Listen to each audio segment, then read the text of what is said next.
is a kind of silence that is louder than any official statement. It's the silence we've heard for nearly a month now over the disappearance of Bob Njagi and Nicholas Oyo in Uganda. Two Kenyans who crossed a border and vanished into a system that refuses to acknowledge they were ever in its grip. Their families wait, their government watches, and the rest of us are left to wonder, how does a country misplace its own citizens? But this silence did not begin in Kampala. Before them, there was Agatha Atuhaire in Tanzania, Boniface Mwangi too, held, brutalized, and tossed out like an inconvenience at closing time. Their stories were carried back across the border by their own bodies, marked with the kind of fear that is meant to be passed along. And when they looked to their governments for outrage, urgency, or even dignity, they found diplomatic niceties and lowered eyes. Worse still, lectures about how to behave appropriately at the neighbor's house. And then there was Kizza Besigye, a man abducted not in the back streets of Kampala, but in Nairobi, on our own soil, and ferried across the border to face a military court as a civilian. A civilian in 2025 in East Africa, tried by soldiers. And again, the script played out exactly as it wasn't supposed to. Muted concern, gentle phrasing, and a quick return to regular programming. One incident is a scandal. Two is a pattern.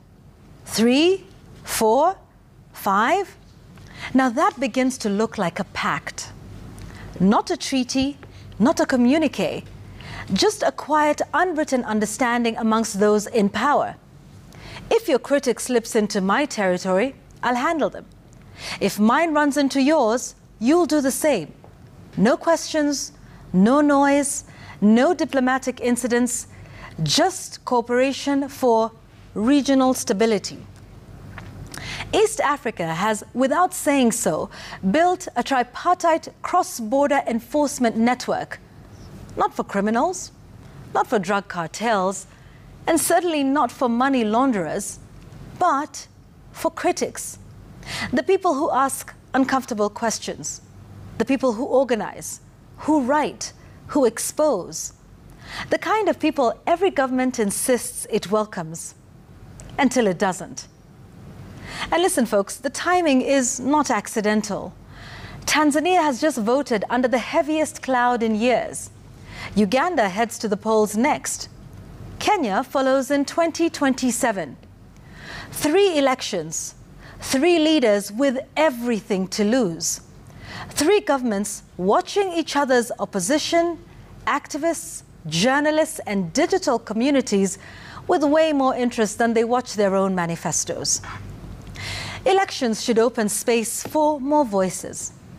Instead, we're watching those spaces tighten border by border. And somewhere in this choreography of silence and force, the citizen is forgotten. The Kenyan who believes their passport means something. The Ugandan who thinks asylum is a right, not a gamble. The Tanzanian who expects the truth to outlive the beating. Maybe our foreign ministries think that staying quiet is staying friendly. Maybe they think safeguarding citizens is less important than safeguarding relationships. Maybe this is the cost of good neighborliness. But here is the uncomfortable truth. A state that cannot protect its citizens beyond its borders soon forgets how to protect them within them. Bob and Nicholas are still missing. Agatha is still recovering. Besigye is still facing soldiers in a courtroom meant for war. And every young East African watching is learning that dissent is a continental offense with regional consequences. Folks, we don't need another summit or another slogan.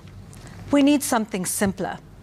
A commitment from Kenya, Uganda, and Tanzania that critics will not be hunted across borders like contraband, that sovereignty is not an excuse to abandon accountability, and that elections are not a reason to mute the very voices that give democracy its meaning. Until then, the silence will keep growing, and it will say more about our region than any leader cares to admit. That's my take.